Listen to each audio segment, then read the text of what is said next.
Hariom. Good morning to one and all. It's a pleasure to welcome you to the second day of the International Gita Forum, which is a part of the Gita Jayanti celebrations. From past 10 years, different organizations have taken lead in organizing the celebration. The lead organizers for Gita Jayanti 2008 is Kannada Sangha Singapore, and it will be held on 3rd February 2008. To facilitate a smooth sailing of the day's event, I have a few requests to make. Please switch off your handphones or put it into silent mode so that we will not have ringtones as the background music during the sessions. Secondly, parents, please make sure children do not disturb others and yourself during the sessions. You can even leave them downstairs to be playing with the other kids. Yesterday, we had two delightful sessions, one with Sri Vasudevacharya, who spoke about the concept of action in Bhagavad Gita, and the other with Dr. Alok Pandey, who revealed the yoga, life, death, and beyond.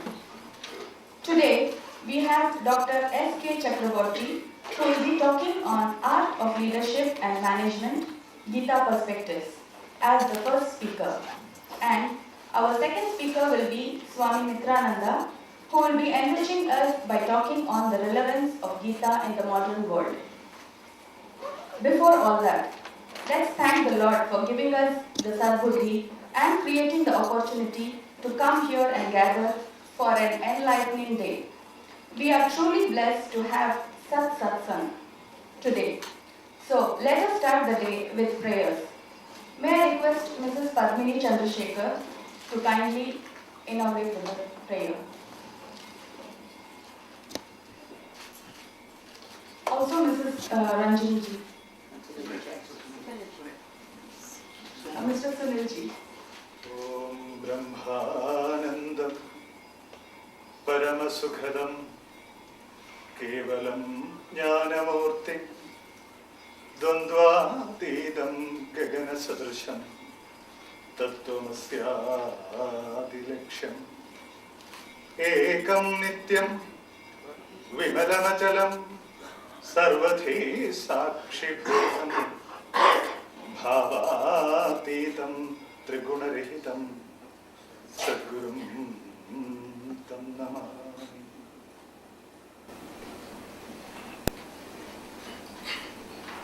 Gajananam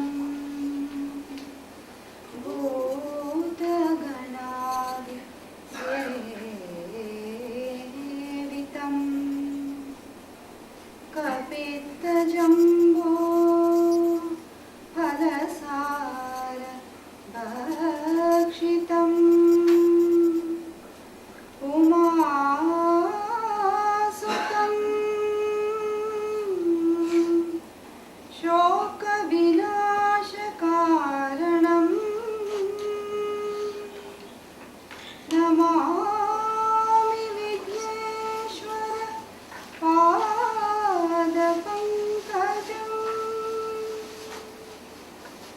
Om Namo Bhagavate Vasudevaya Shri Krishnaya Paramatmane Namaha.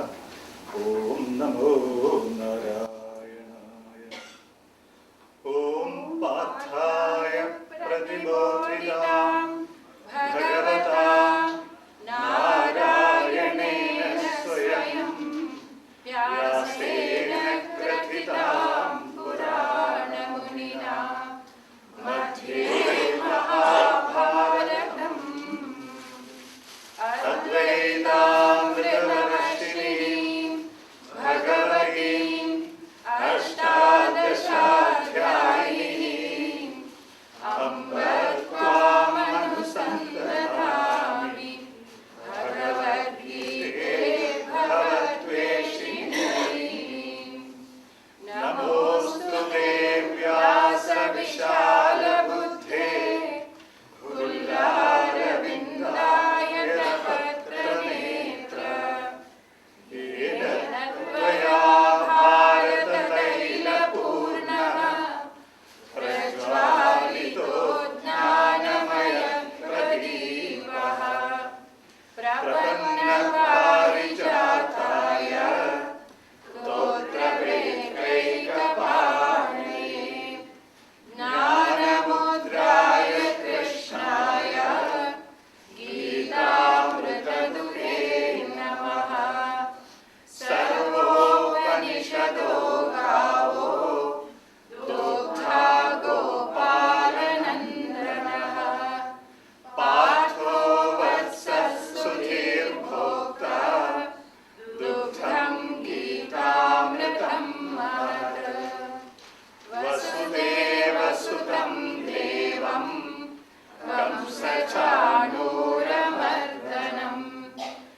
Hari कैवर्तकः केशवः पाराशर्यवचः सरोजममलम् गीतार्थगन्धोत्कटम् नानाख्यानककेसरम् हरिकथा सम्बोधनाबोधितम्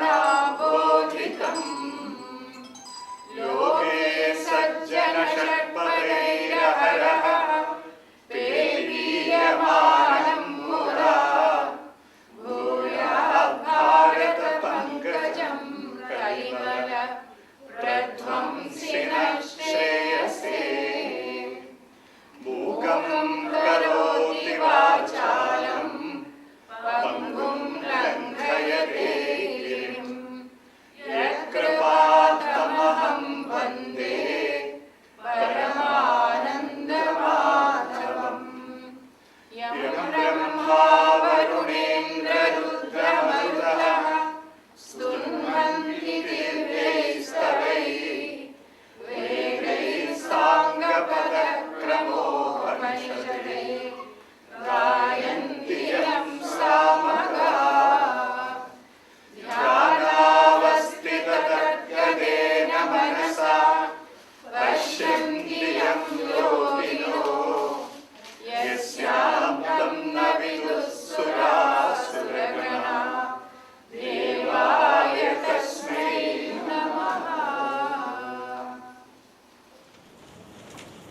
Vinayaka गजवदना her Shivkumar Gajanana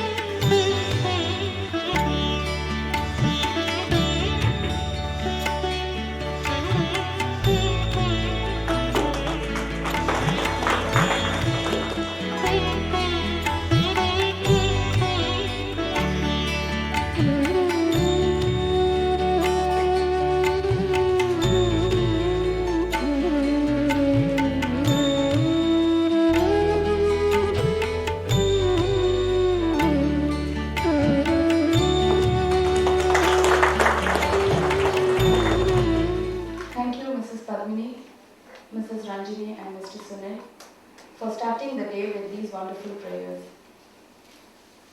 As we all know, on Moksha Ekadasi day, several centuries ago, Lord Krishna revealed to Arjuna the eternal truths of life, death, and beyond, dharma, karma, man's relation to God, finding God in oneself, and so many other things. Today, so many centuries later, we still find these instructions most relevant and appropriate in every situation of our life.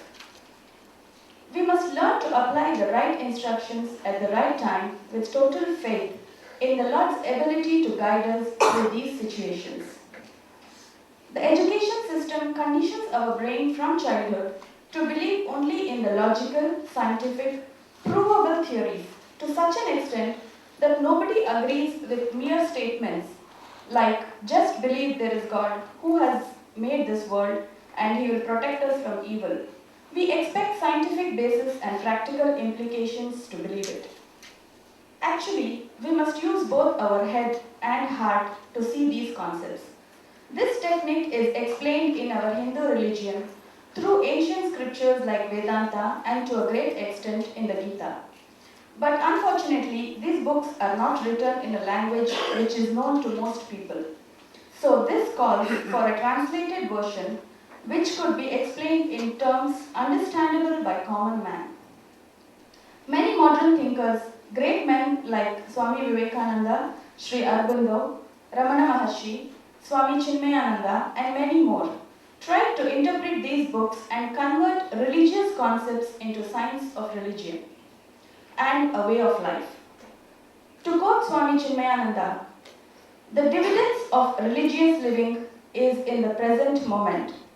When religion is adopted as a way of life, it brings about certain adjustment in our intellectual thinking emotional equilibrium, and physical relationships with the outside world, such that the individual brings forth a great harmony and achieve greater success in his chosen field, and also lead to success those men whose life he touches. Just like the two speakers yesterday, our two speakers today are personified forms of this statement. They are the people who produce and give back to the world much more than what they have received. So, without much delay, let's start the first session of the day. The speaker is Dr. S.K. Chakraborthy on the art of leadership and management, Gita perspective. I would like to invite Professor Tagore on stage to kindly chair the first session of today's forum. Professor Tagore. Professor Saranendranath Tagore holds a PhD in philosophy from Purdue University, USA. He is presently working as Associate Professor of Philosophy at the National University of Singapore. Before joining National University of Singapore, he was Associate Professor of Philosophy at the University of Texas at San Antonio. His teaching and research interest lies in the field of Indian philosophy and European philosophy. Among his recent publications is a book titled Rabindranath Tagore, Final Poems, which is co-authored with Professor Wendy Barker. Professor Saranendranath Tagore is the great-grandnephew of Sri Rabindranath Tagore. Sir, we request you to start the first session of the day. Thank you. Good morning, everybody. Welcome to the second session of the International Gita Forum. Can everybody hear me? This is working? No?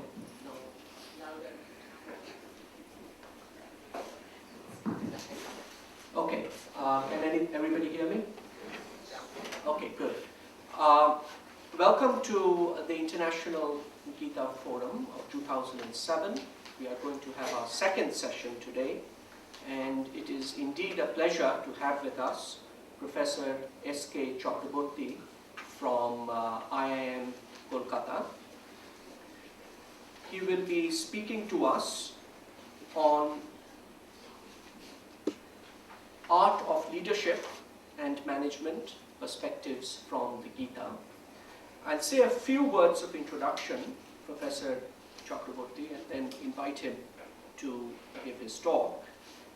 And after his talk, we shall have opportunity to have a question-answer session. I think the mic is working now. Professor Chakraborthy holds a PhD from the University of Liverpool, and as I just mentioned, he's currently at the Indian Institute of Management in Calcutta.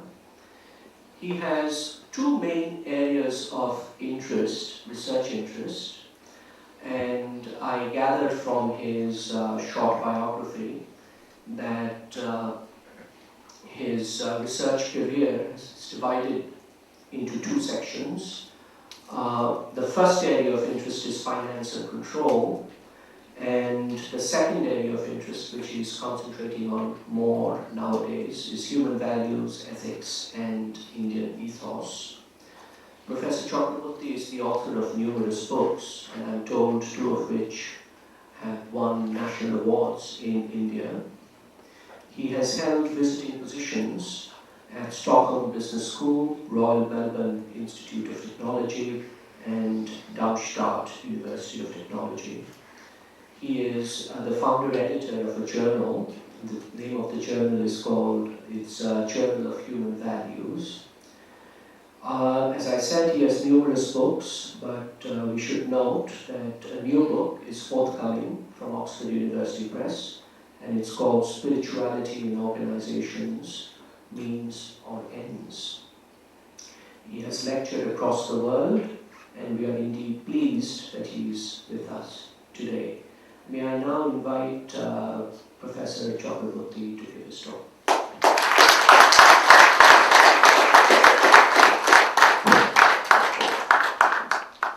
Namaskar and Suprabhatam to everybody present here.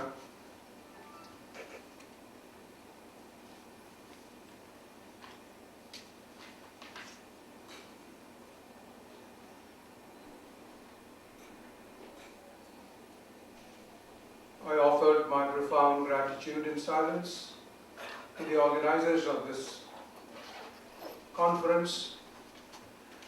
Nothing short of a feeling of profound gratitude is enough for them, especially Mr. Krishna Kumar, who has been tying up everything with me. I'm also grateful to them for hosting with me my daughter-in-law, Chakraborthy, who also is here. I'm thankful that Dr. Tagore has consented to oversee and preside over my presentation. However, there is a contrary feeling also. And the contrary feeling is almost bordering on a sense of ridiculousness. Ridiculousness not about the Srimad Bhagavad Gita, the title of the conference, the organizers of the conference, and the people now attending. The ridiculousness, the feeling, is about the extreme unworthiness of a person like me, steeped as he has been throughout life hitherto in Kama and Kanchana. Standing here and having the pretensions to talk about the Gita. Can there be anything more ridiculous than that? This also has been haunting me. But the divine has his own way of playing tricks with us which we don't understand. This must be one of his tricks, a divine trick to trap me in this affair. I hope he has something which can push me a step ahead in the days to come, because the curtain is almost beginning to drop on this act of life's drama. One small correction, factual correction for Dr. Tagore, or maybe the stuff he has got with him is incorrect. I'm no longer with the Indian Institute of Management, Calcutta. I retired in 2003 and I'm a free-floating moss. I'm just floating rootless, drifting here and there and talking God knows what. So let me try my humble best to address to the theme which has been suggested to me. In a way it is self-chosen also. Let me not foist the responsibility onto the organizer. There he is, Swami Vasudevacharya. There I owe you a word of apology in the sense that I wanted to listen to you full through yesterday, but I just couldn't do so. It started half an hour late, but the duration I was present was very enriching. I have come with a learning mood essentially, not so much to proffer learning to anyone. What I would like to do is to commence with the tail and then possibly come back to the head.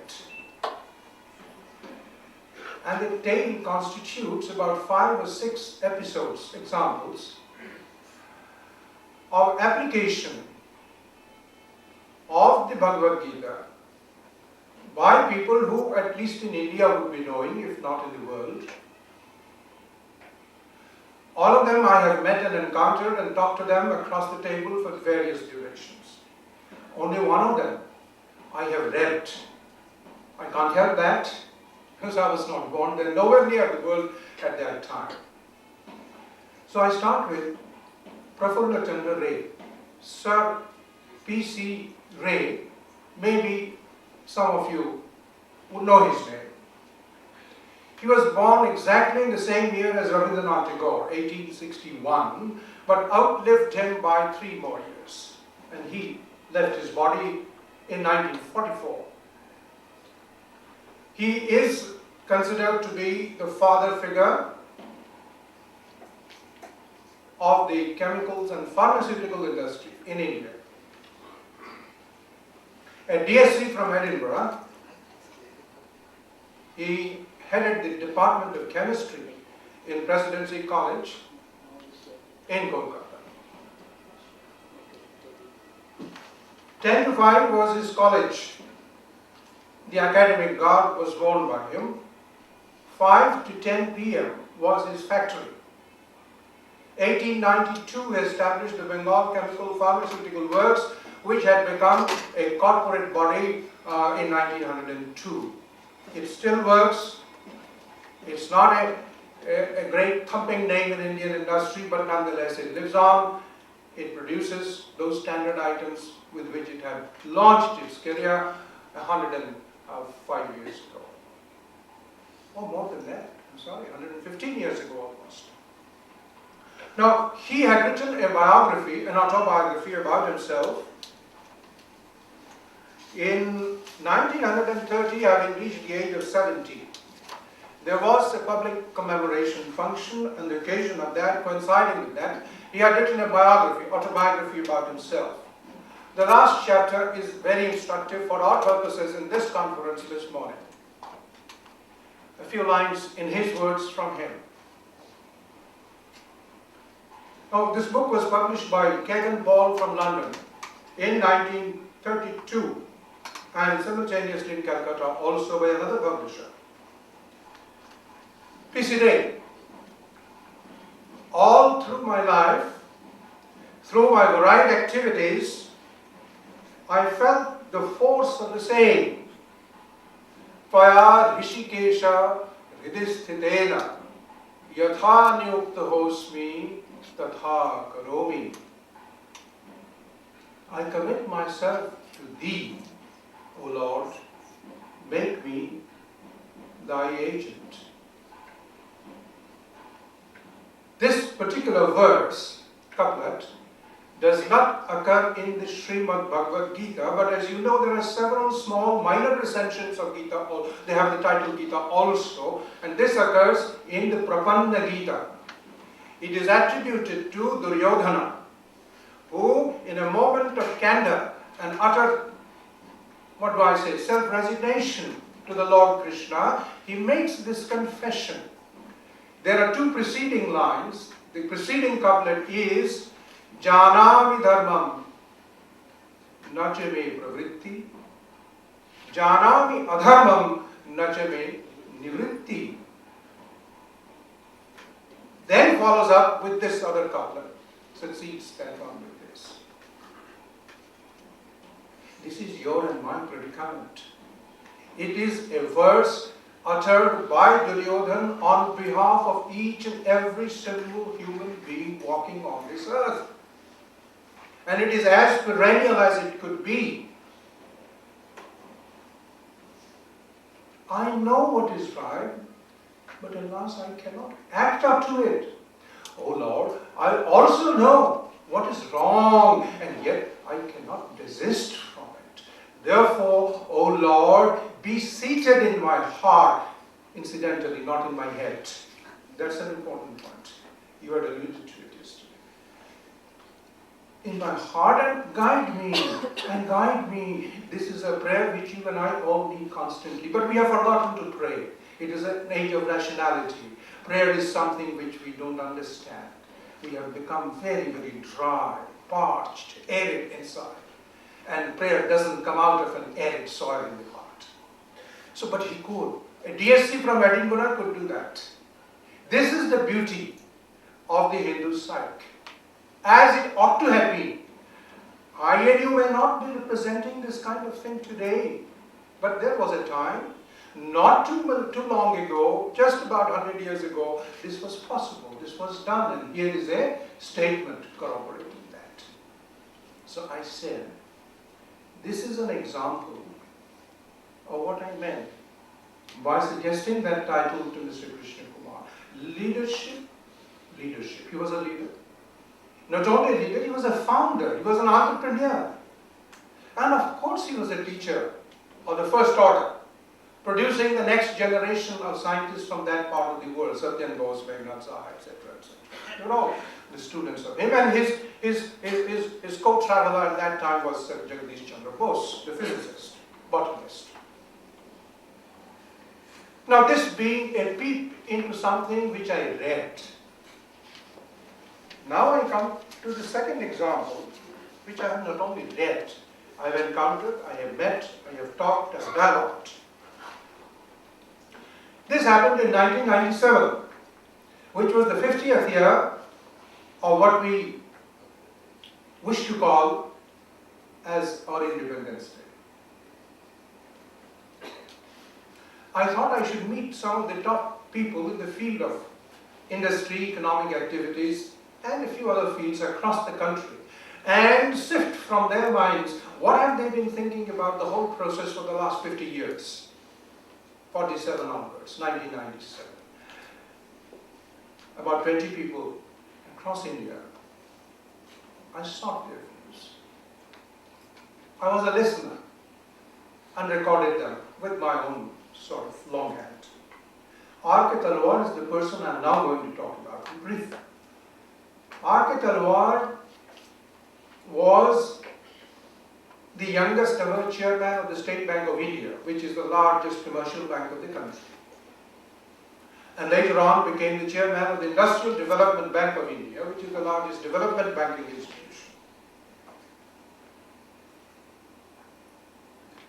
We asked him at the beginning of the dialogue, "Sir, would you be kind enough to tell us what was the most important, significant childhood learning, boyhood learning of yours, which stood you in good stead throughout your subsequent life? Would you care to dip into your memory and give us a glimpse of that?" I don't think he paused even for a second. And what he told me is this, which I'm sharing with you. When we were living in Karachi with my parents,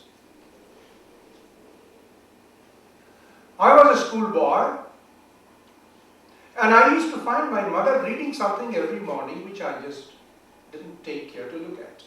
But then we shifted on to Lahore.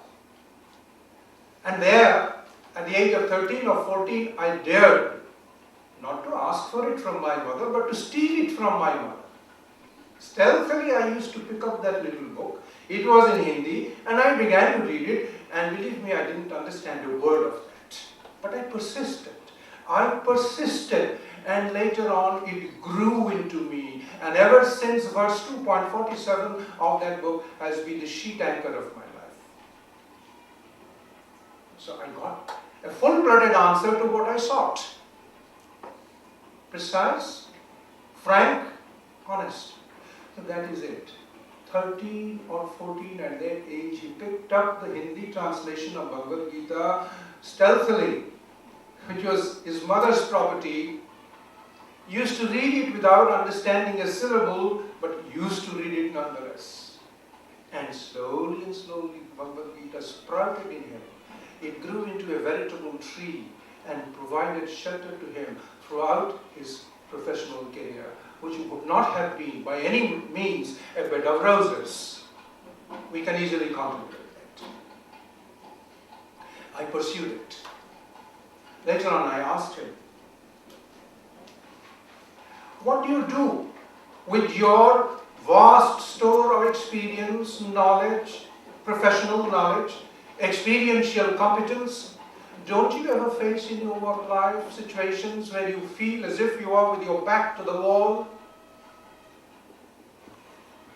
You can't find an appropriate response to a difficult situation, to a thorny dilemma. Don't you ever face such situations?" Of course, yes, I do. "What do you do then, sir?" Then he tells me something which again should be very revealing.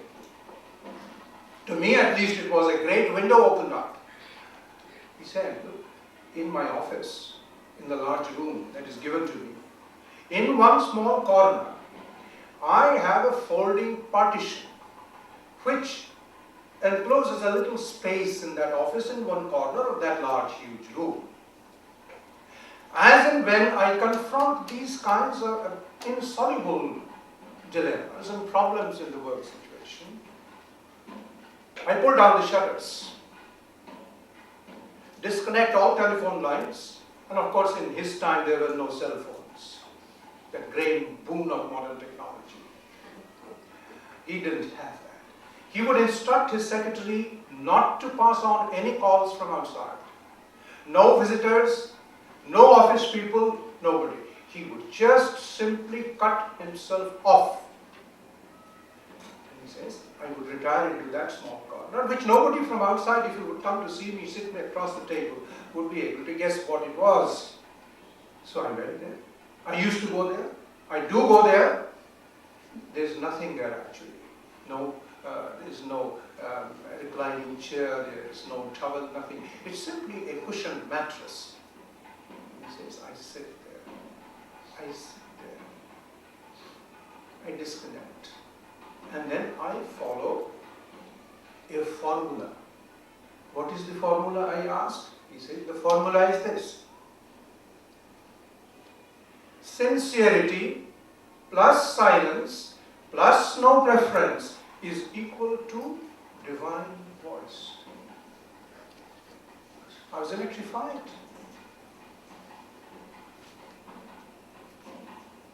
Tons of scholarly expatiation on the subject wouldn't have shed the amount of light which I got from that simple narrative. That practice and daring it to do it in the office, during office hours, during working hours.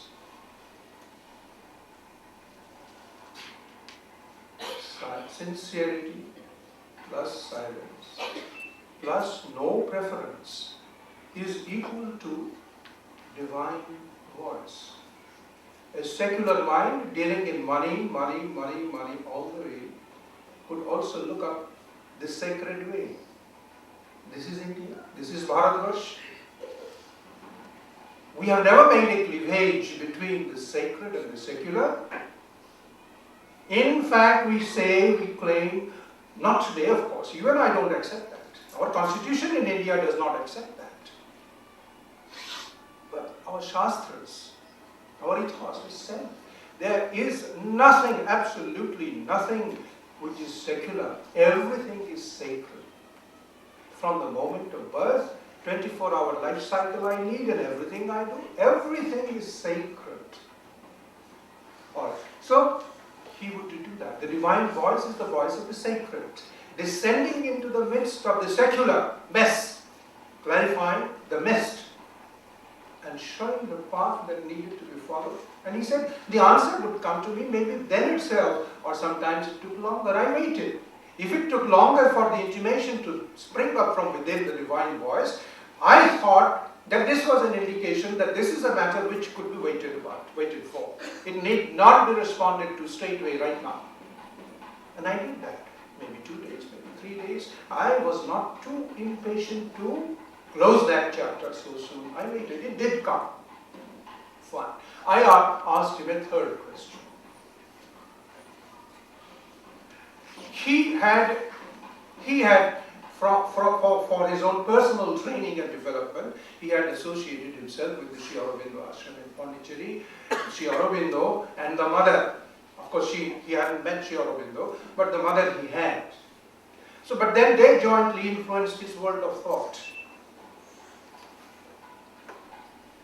So I once asked him, how did these two people, the mentor and the protege in combination, how did they influence your philosophy of work, your philosophy of life? You have had enough of me, isn't it? Can you close it down, please?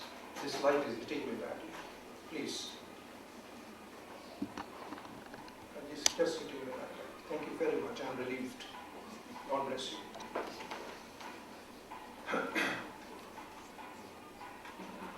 So how did they influence you? So he narrates to me an incident. One day the president of the local board of State Bank of India came late for a meeting. Then, for some unknown reason, he began to talk ill of Sri Aurobindo and the mother. That hurt me very much. So I asked him, you are a big businessman. Why are you working so hard for your business? He replied, so that my children will be happy? My response was, your aim is very low. My aim is, I am the mother's appointee. Let the divine work through me. During the interview, a couple of such references, similar references occurred later also. I am the mother's appointee. Let the divine work through me. A State Bank of India chairman and IDBI chairman saying that, not a university professor or an IISc faculty like me. No. He has never written a line of an essay or a para or a book or anything. No tomes from him. He says this. And somewhere later, I don't want to drag too much with Mr. Talwar, he also said this. When in some kind of a function, or some kind of a conference, I'm there, and there are some people who stand up and say, eulogize me and say good things about me. What do? I hang my head, close my eyes, and I offer all that praise, etc., to my mother's feet. Right? Yes, it is there, I quoted it to you. So I say, let us start from the tail of the process, the end product. What is the end result of the Bhagavad Gita and things like that? In the end, what kind of thing does it produce? Do we have examples to share it? Maybe then my understanding of the Bhagavad Gita is very little. I don't have knowledge of even the P of philosophy, even the P of psychology, even the S of Sanskrit. Do not attribute to me anything. I am a purely intuitive explorer of the field to which, formally speaking, I have no right to enter. I am a fool rushing in when angels should be treading, and angels have treaded yesterday, and there will be angels to follow. But this is one fool which is standing before you. So without all that, maybe there is a small slight advantage of not being loaded with all that is this. No Shastra part, no nothing of the sort. All this is purely personal exploration with no guidance from anybody, no mentoring. Is that you don't have any kind of set pattern to which you fit. You just seem to find your own way out. And my way of finding out was to go out into the field and talk to those people and bring it back and reconceptualize. So I will come probably to the end to some of the theoretical things from the Bhagavad Gita itself and say how these people in action have proved and demonstrated those statements, those articulations of principle from the Bhagavad Gita. But let's wait for that.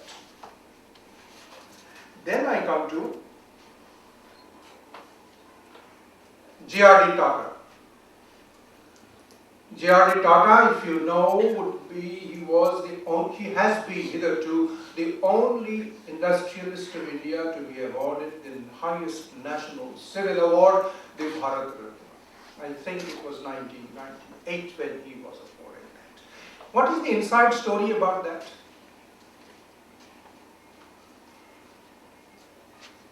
Of course, he had nothing. I have not interviewed him incidentally. This also I read from book. Yes, by his biographers.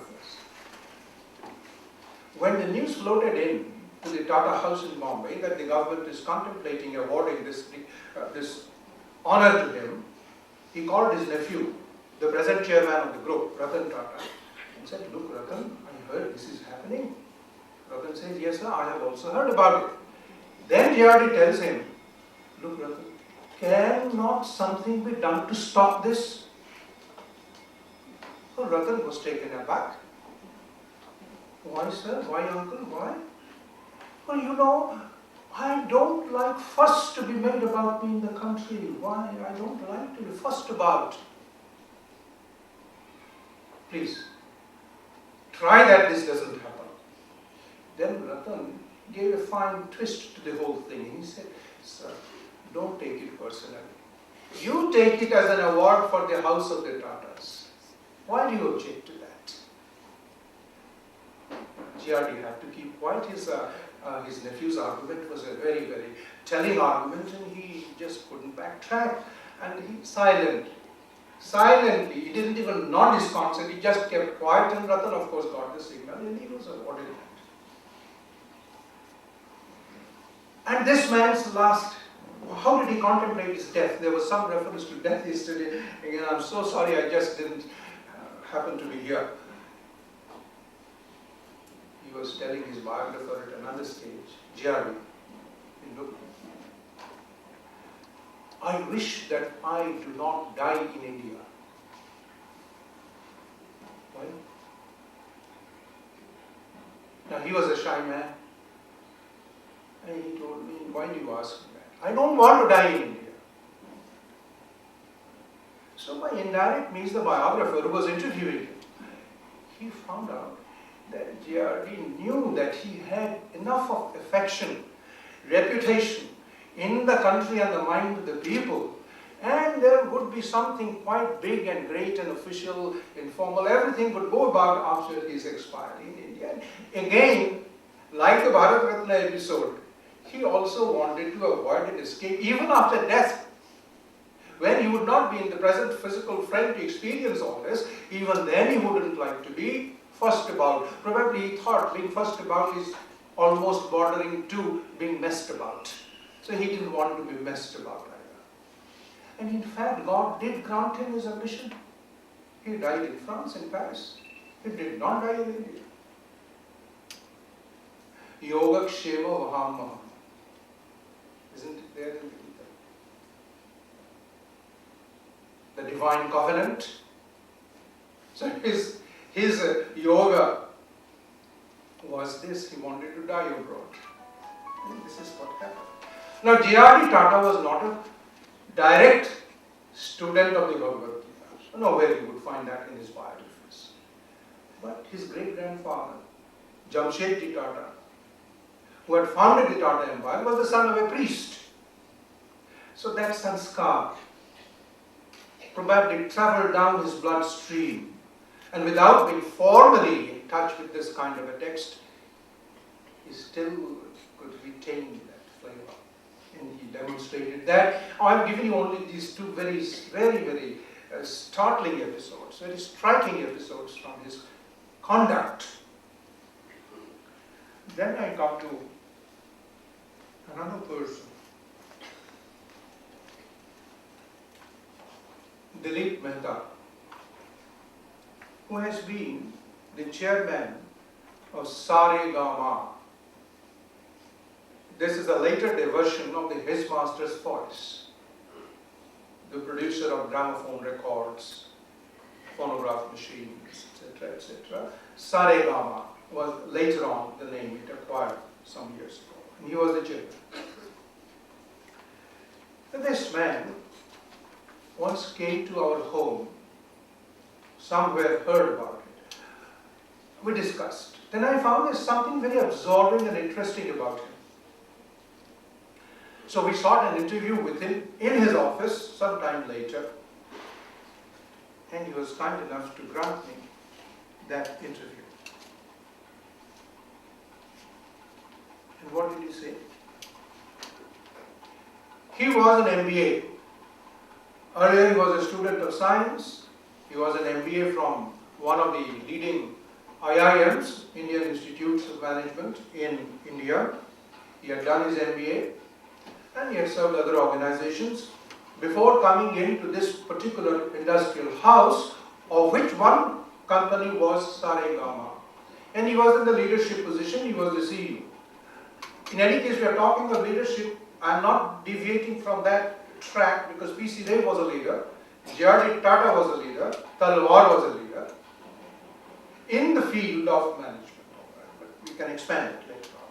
D.R. Mehta too is from the world corporate management. He is also a CEO. Now one problem was this company, this industrial house had a number of Sikh enterprises. And as it would fall to the lot of Mehta, one by one the Sikh companies were given to him, and he said, you turn it around. And he had some kind of maybe a Midas touch, whatever he could touch would turn gold. So he could revive a couple of them, and then came the most toughest of the nuts, which was this Saregama. and he was asked to crack it. I'm using your simile. He was to crack it. Then he tells me, how does he cope with this? How does he handle this? And his own words matters. This happened, I think I interviewed him in 2004 or something. At this stage came in this new proposal to pilot another turnaround.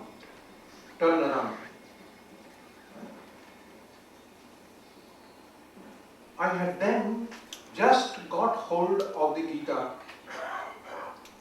There I hit upon the right perspective for my immediate dilemma.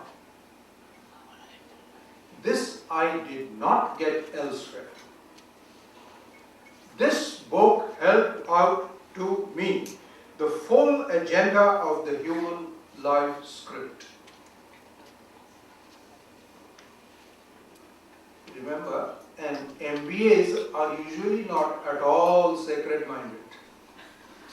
Please understand. I have been there for 32 years and I know sacredness is something, oh God, away. But he had it. And his background is interesting. His father was a Jain, their family deity was Ram, and he himself went through the Bible, went through the Jaina texts, read other kinds of books, and replenished himself from within on the sacred dimension. A divine freak. What else can you say? So he continues. So I accepted the fresh challenge and resolved not to get stressed.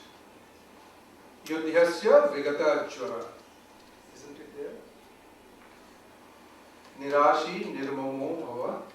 Yudhyasya vigata jvara. I resolved not to get stressed.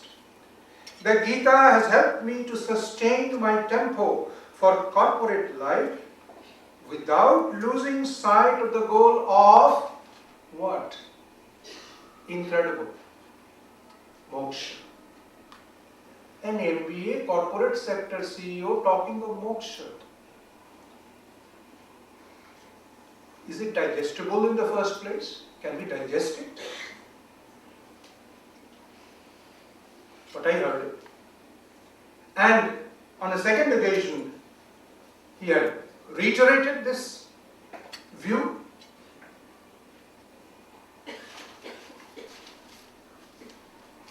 Then, he goes on. The Gita helped me to realize that for most of my life and work problems, including stress, were springing from personal ego. What a confession to make, what a candor is needed to admit of this. Ahankara vimudhatma kartaham iti manyate. Chapter 3. To be able to connect a verse of that kind to one's own profile and admit of that, hats off.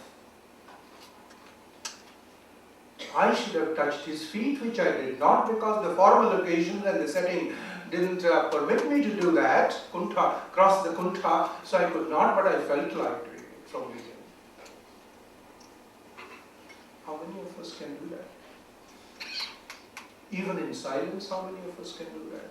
When we are unto ourselves, how many?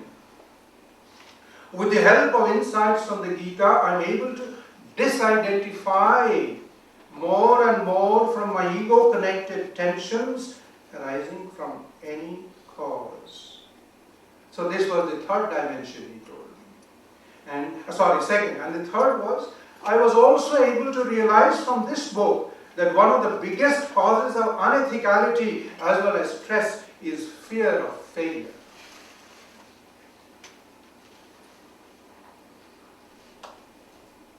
This is so edifying, so inspiring.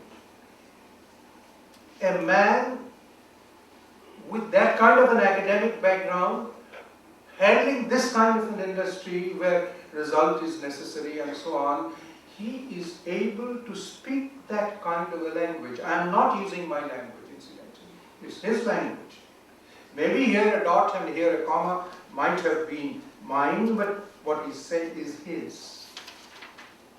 Therefore, we find that 2004, here was one person who was able to transfuse the Bhagavad Gita into his own work life and his total perspective of existence. Fear of failure is the cause of unethicality.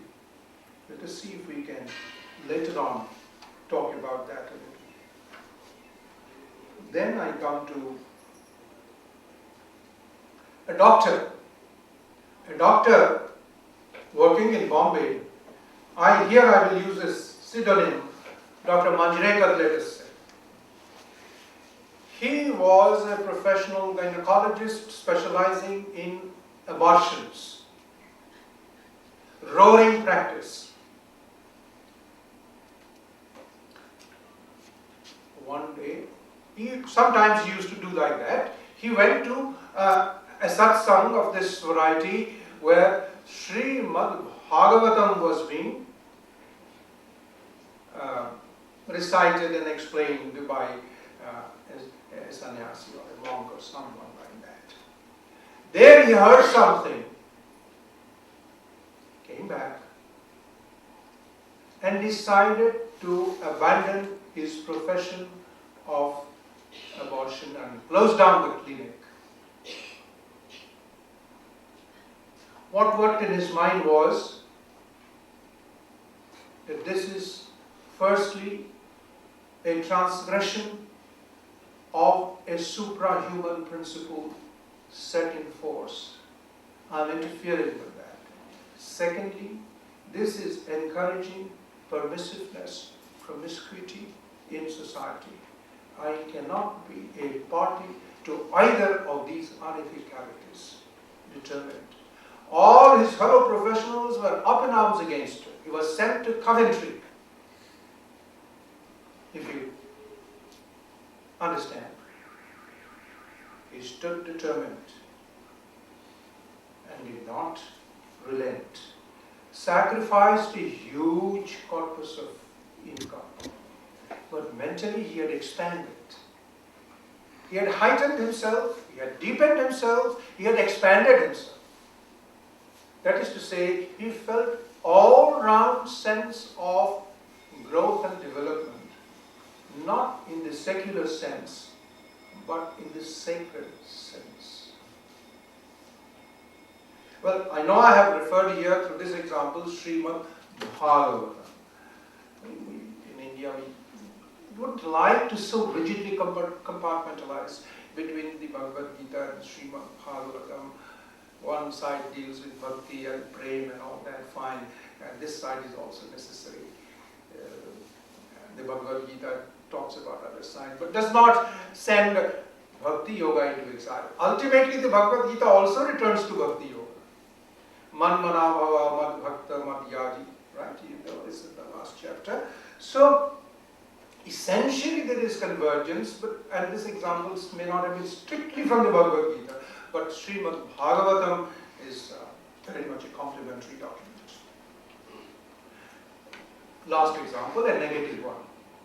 And it relates to Singapore.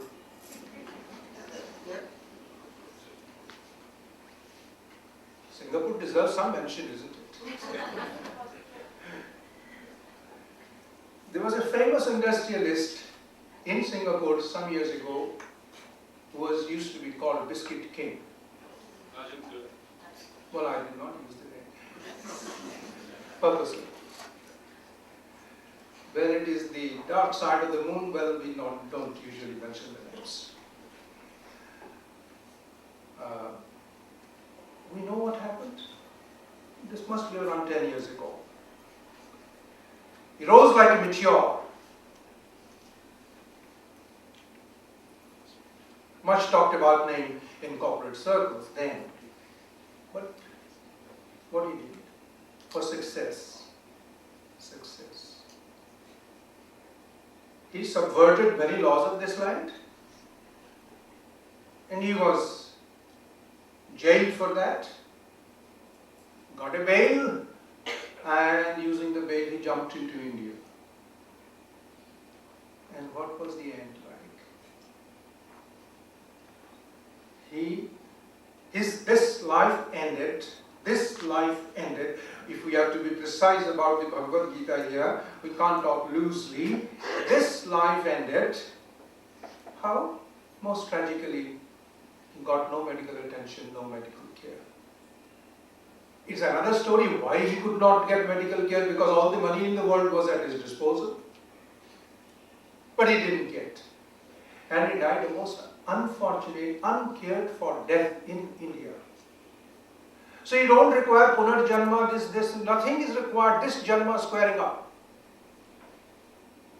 Many people, scientific tempered people, who take a lot of pride in declaring themselves, I'm scientific tempered.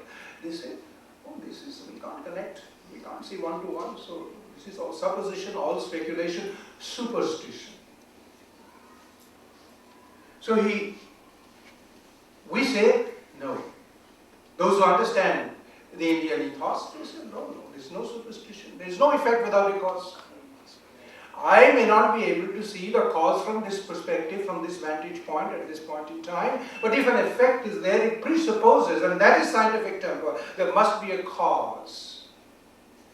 Causeless effect is an unscientific stand. It is quite another matter whether a given observable effect at any point in time relating to anybody, anyone, always we cannot connect back to the cause. How many of us can?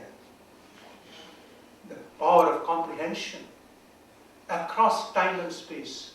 Have we cultivated that power and ability ever?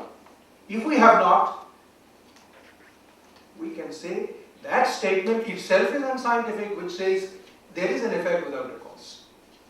There is smoke without fire. Come on. Let's talk sense. So that was Biscuit Cave. Now, how this very painful negative example and the 5 or 6 highly positive examples, how do we now fuse them together? This will be probably a more difficult task to achieve and do, because my shortcomings in the understanding of this kind of literature is there. Finance and accounting being my original background, and having had no formal education and training on these subjects for many quarters, I will be probably very, very amateurish in trying to bring it back to the conceptual foundation. But it is my duty, therefore I will try to do it to the best of my limited ability. Now, incidentally, there are 2 components there, leadership and management. I have been concentrating on leadership, and let me tie up some of the theoretical issues of the Bhagavad Gita with these narratives, and then, given the time, I will try to come back to managership. Normally this word is not used, but I thought if a leader can be called a leadership, then why not a manager? Along with that go the word managership. What is the problem? So you allow me that liberty.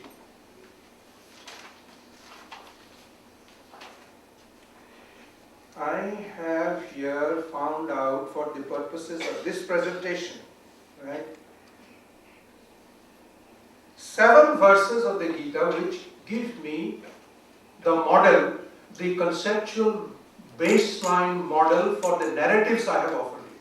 7 only, there are 700 plus verses there.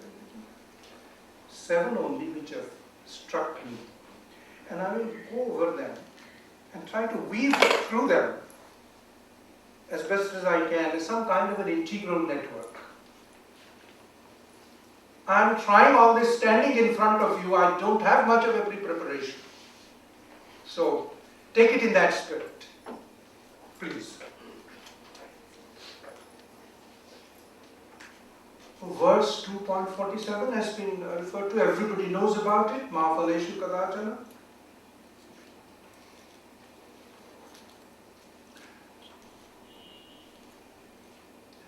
had a problem there, and this is where I'm entering into a bit of a, what do I say, a kind of triggering process for some thought.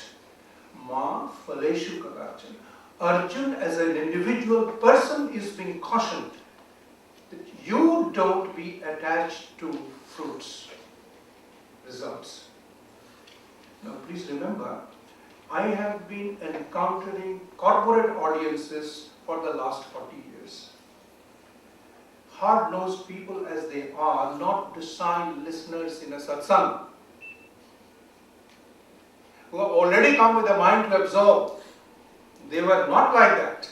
They are not like that. And they tell me, probably managership is already coming in now.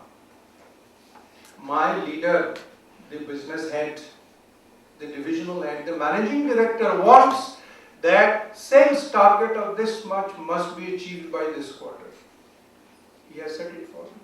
I am a sales manager. He is the leader of the marketing department, a marketing director. This is the interface, a leader and a manager.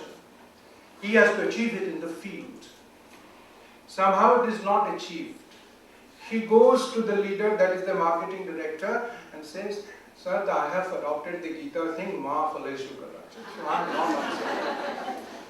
Now, how do you answer this manager? Because I have been repeatedly asked these sorts of questions. Sir, you say this, maybe in some small little corner of my domestic life I may try it out, but when I'm out there, employed, salaried person, how do you explain this Ma Phaleshu Kadachan? Sir, Gita ne bola hai, humko mat puchiye. I have little control over all the variables. And in fact, the Gita in chapter 18 gives you 5-factor model. Yes? If this manager had read it well, he would have gone to chapter 18, and I noticed an earlier part of the chapter. There are 5 factors which are listed here on which results ultimately depend. And I could, if I am an intelligent reader of the Gita, I will say, sir, this also has been said. Why only chapter 247? Chapter 18, verse 14 or 15, something like that. There also it is said. So I was forced over years to make a distinction between personal fruit and organizational results. I could not otherwise face the audience. Personal fruits, organizational results. Organizational results, I suppose people will not be willing to listen, the leaders will not listen to this explanation from the Bhagavad Gita so far as organizational results are concerned.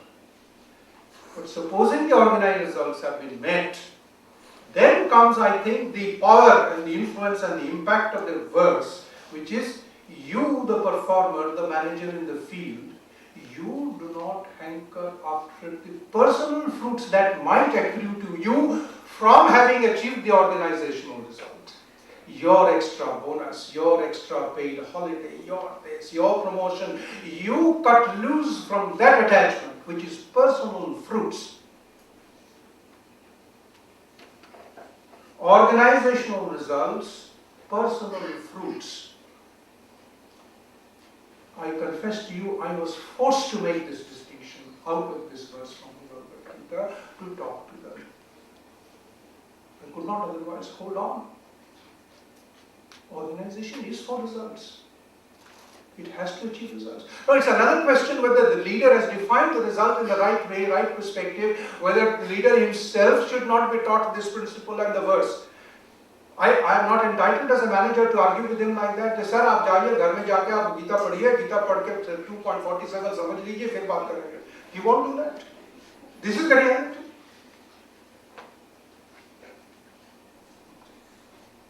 Then comes 248. 248. The first 3 letters of the verse, Yogastha Kuru Karmani. And the last 3 words, Samatva Yoga Uchyate. Again, I am grateful in that sense to these corporate audiences and managers who have forced me to think through in my own very native, illiterate way. I am no philosopher, as I told you. I am not a spiritually accomplished person in the least. But some respect for the Bhagavad Gita, that's all. So, Yogastha Kuru Karmani. So what is the meaning of this yoga? Remember, when we talk to organizational members today, especially corporate members, all they understand immediately by the word yoga is physical exercises. That is the kind of impression which has gone into them. Yoga means that, yes. हम योगा करते हैं. What do you mean? हाँ, सुबह वहाँ जाते हैं, वो प्राणायाम करते हैं, वो उसके उधर लेते हैं, वो करते हैं. This is the vulgarization, secularization of the sacred Gita. This is what happens. And to me, the word secular is not understood by us. The dictionary meaning is quite different from what our country's constitutional meaning gives to it. Dictionary doesn't mean that. So I find in the secular always a tendency towards the profane and the vulgar. Whatever it touches, it tends to become profane and vulgar. Trivial. This is my feeling. I perceive that happening all the time. So today, for example, in my last book, he has announced to you, Spirituality in Management. I dread the prospect of this spirituality in management, this kind of a thing. I dread it, and those are the cautions which I have, no holds barred, I have written in that book. Anyway, so coming back here, Yogastha Kuru Karma. I had to slowly and slowly develop my own way of responding to this. What is this Yogastha here? The only meaning I could get out of is from the Arketalwar way. Just let us connect now. He was saying, I adopt a formula in that small corner in the room. What is it? Silence plus sincerity plus no preference is equal to divine voice. That is Yogastha. That is the yoga. So yoga means this and only this as I understand. The yoga of the individual consciousness, individual intelligence, Vyakti Chetana, Vyakti Buddhi with the Vishwa Chetana, Vishwa Buddhi, universal consciousness. This connection is yoga. And this is what Arjuna is being asked and advised time and again in so many ways in the Bhagavad Gita to achieve, to try to achieve. Yogastha Kuru Karmani. First, achieve the union, the connection. A very funny thing comes to mind immediately. These days you find, anywhere you go in public places, in trains, in platforms, in auditoria and everywhere, you find something, do this, do that. What is that? What do you do? Right? You don't understand that. You're all the time doing that. At home, in the office, in the airport. Nahi samajh aa raha. Plugging in your cell phone. You are doing it. Where is my plugging in of my consciousness with? You are charging your cell phone by plugging in with the socket. Where is your charger socket, my dear friend? Where is my charger socket, my dear friend? Where do I get my consciousness, my intelligence, my buddhi charged with? Do you get the message?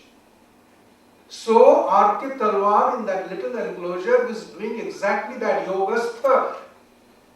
When he was feeling himself at a sea, problems unresolvable, insoluble by the application of his intelligence, reason, experience, what would he do?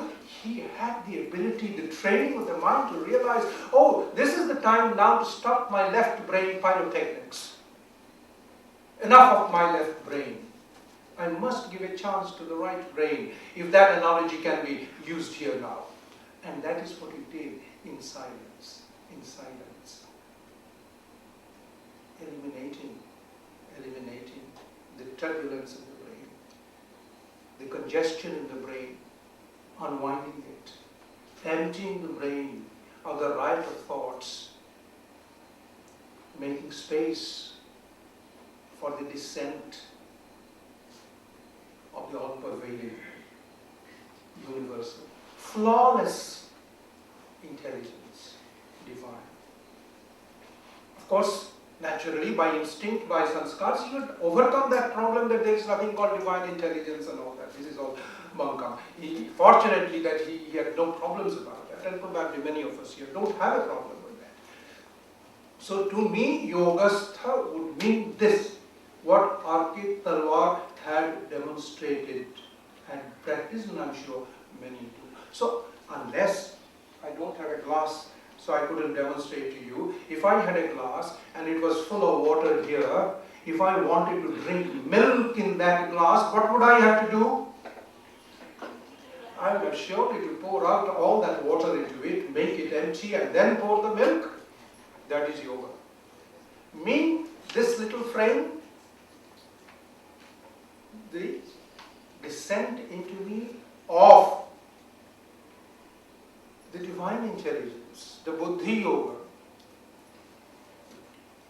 is possible only when I have achieved by some discipline, some effort, a gradually increasing degree of evacuation of the congestion which is overloading my brain space, my head. It is overloaded. There is no passage here for the entry of the universal intelligence and consciousness. I remember here, in Bengali I tell you, I translate it in English. In one of Rabindranath's beautiful song, there is this line. I'll speak it in Bengali. Are there any Bengalis here in the audience? Raise hands, please. Yes, one other than my daughter-in-law and Mr. Chakraborthy. Alright, so therefore it has got to be rendered into English. I'll do as best as I can. Shonno koriya rakh tor bashi, bajabar jini bajabe nashi. What a profound line. For practice, not just for singing. Translated it means, keep thy flute empty, and the divine flute player then will play his music through that. So that emptying, thank you very much, I need it also. So, keep your flute empty, hollow, completely free, and then only the divine music player will play the music through it. Is my flute empty? No, it is not. It is absolutely stuffed up. So, R.K. Talwar goes to that enclosure, empties himself. And there are simple processes to do that. At least do that not overnight. These things require persistence. But then it comes, you feel it, it comes. Second line, the last three words. Samatva Yoga Uchyate. It has been referred to yesterday evening by Swamiji. Again, I had to face problems with my audience. So you see how an intensely committed set of audience in a given context can force you to think through what you tend to understand in a fairly stereotypical manner. So again, this I have to confront. How do I explain? This explanation I could offer with some sense probably through a metaphor which was used by the Guru or Swami Vivekananda when he was a young lad to explain to him the meaning of samatva. I am repeating that here. We have all seen balances, weighing balances. And the better image to recall is the older types, where you go to a shopkeeper and he has that thing he holds in his hand, he puts something here, puts the weight there, that kind of stuff. So it is easier to understand what I want to convey. What in fact the Guru of Swami Vivekananda had communicated was this. That look, when this balance is perfectly equal on both sides, then the needle pointing upwards on the lower beam and the needle pointing downwards on the upper beam, they're absolutely in alignment. This is samatva. The two pans equal in weight, the individual consciousness looking up, represented by the point on the lower beam, and the divine consciousness point of the upper beam pointing downwards. Descent and ascent, meeting together in perfect alignment at one point, samatva. Now, one side is more weighty, or the other side is more weighty. What happens? There is a tilt in the balance, and the two are no longer in alignment. Perfect? One can concretely visualize this. So that's the way I had to get across to them what samatva means. So now you come back to the psychological existential phenomena the Gita is referring to. Times without number in the whole text. equality, equipoise, evenness of mind in relation to the dvandvic experiences, dualistic experiences of life. Praise and blame, right? Loss and gain, and it goes on. All the existential dualities, the dvandvas of life are captured in the Bhagavad Gita, and that you need to maintain this. Why? Why?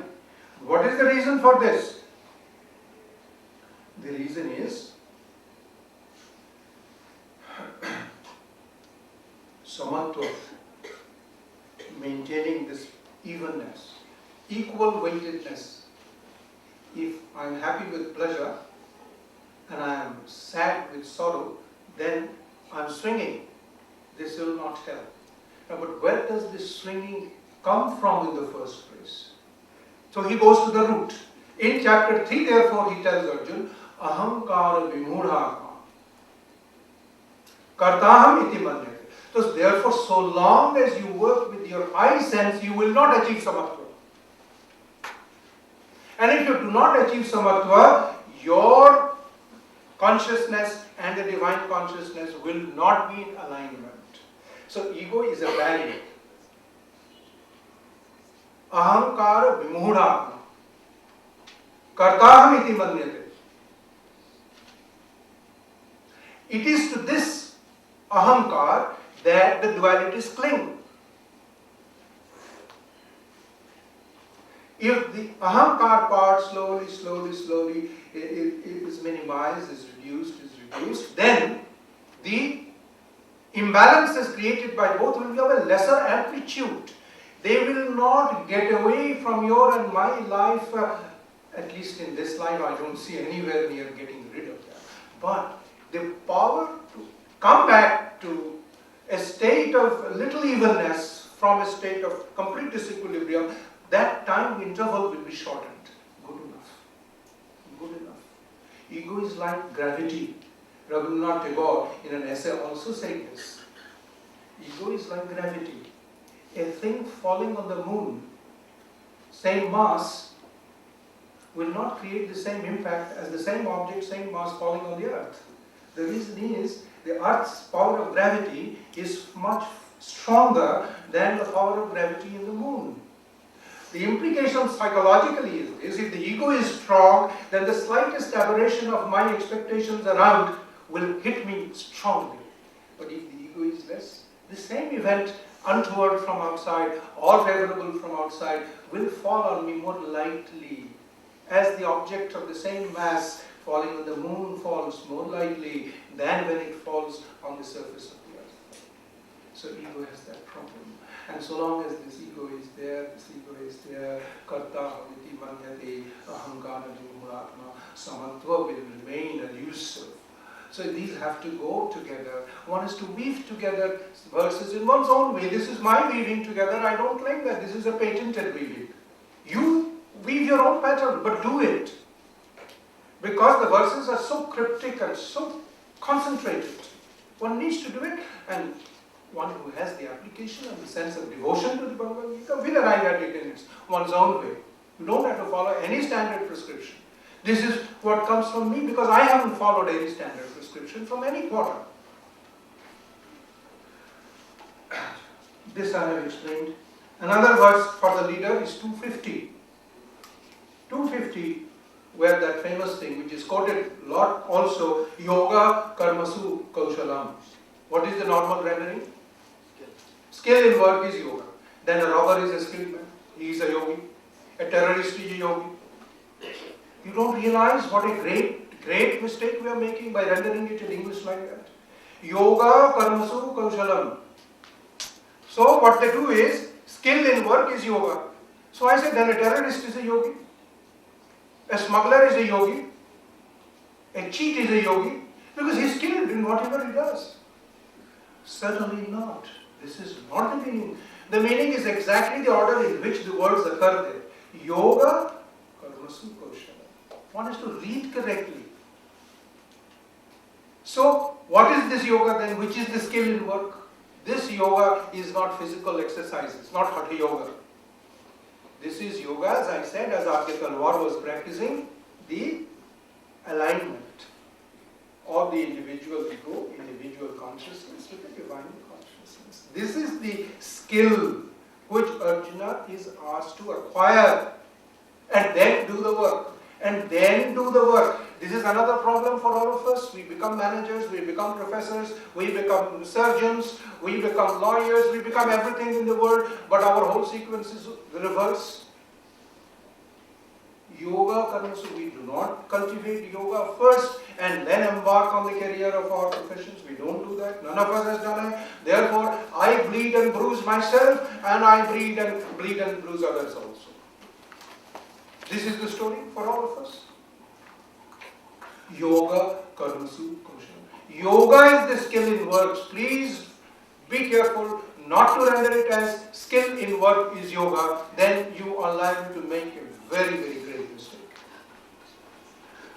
And lastly, the leader. I don't think I'll do more than that.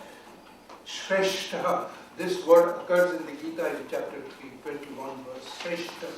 Whatever the Shreshta does, the rest follows. The rest follows. Shreshta here is, how do you render it? Superior, the best. I thought the word the best is the right word. But best in what sense? The best in what sense? That is important. Then here I think, Sri Aurobindo's interpretation of the word best as the best, who says, where once the person whose entire being and consciousness has been offered unto the divine to make it work, the divine work through that. That is the best person, that is the Shreshta. So there are no empirical secular connotations about the word Shreshta as Sri Aurobindo interprets in his message of the Gita. And I find, yes, to keep it clear of contaminations of all kinds of parameters and yardsticks of what is the best, this is the only way to do it. This is the only way to do it. So those who get annual awards for various kinds of things, they are not the best. It's a very startling statement to make, but that is it. The point that Sri Aurobindo says, the Gita implication is, the best is the one who has utterly, completely surrendered, submitted, sublimated one's entire work profile, consciousness profile as a tool, as a channel, as an instrument in the hands of the divine undeservedly. That is the connotation of the best, and that is what Sri Krishna advises Arjuna to do as a leader. Therefore, the others can probably use that as a little model to move forward to. Finally, about the managers.